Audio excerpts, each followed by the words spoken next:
Сәлеметсіздерме? Мен Отанғали Дамир, Георгиевка орта мектебінің 10-шы сынып оқушысымын. Туған жерім көркемде киелі, 9 жолдың торабында орналасқан Қалбатау ауылы. Мұражай тарих айнасы атты бейнероликтар байқауы номинациясы бойынша мен ауылымның Жарма аудандық тарихи өлкетану мұражайын алып отырмын. Менімен бірге ауылымыздың мұражайын қызықтап тамашалауға шақырамын. Жарма аудандық тарихи өлкетану мұражайы 1987 жылы Семей облыстық мұражайының бөлімшесі ретінде ашылған. 1997 жылдан аудандық мәдениет бөлімінің қарамағында. Мұражайда сақ дәуірінен бастап бертінге дейінгі бірегей тарихи жәдігерлер қойылған. Сонымен қатар тәуелсіздік алғы шарты болып саналатын Қазақ хандығына арналған арнайы бұрыш та өз орнын тапты.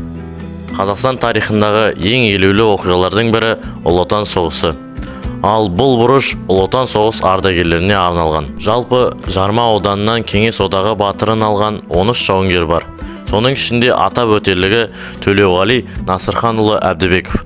Төлеуғали Насырханұлы Әбдібеков 397 фашисті жер жастандырып, көзін жойған сұр мерген.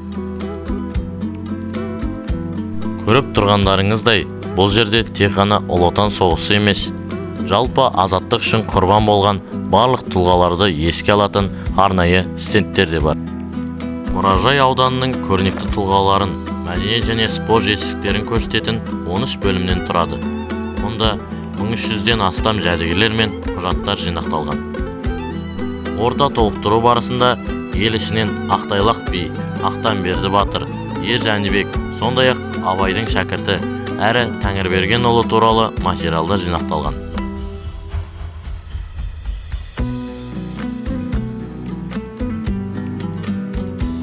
Мекемеде барлығы 12 мыңнан астам құнды экспонат сақтаулы. Олардың ішінде Түрксіб темір жолы құрылысының тарихы және 19 ғасырдың екінші жартысында Ресейден жер аударылған шаруалар туралы сирек кездесетін құжаттар бар. Бұл байқауға қатыса отырып, мен Жарма ауданының тарихы терең, болашағы зор екеніне сенімдімін. Назарларыңызға рахмет.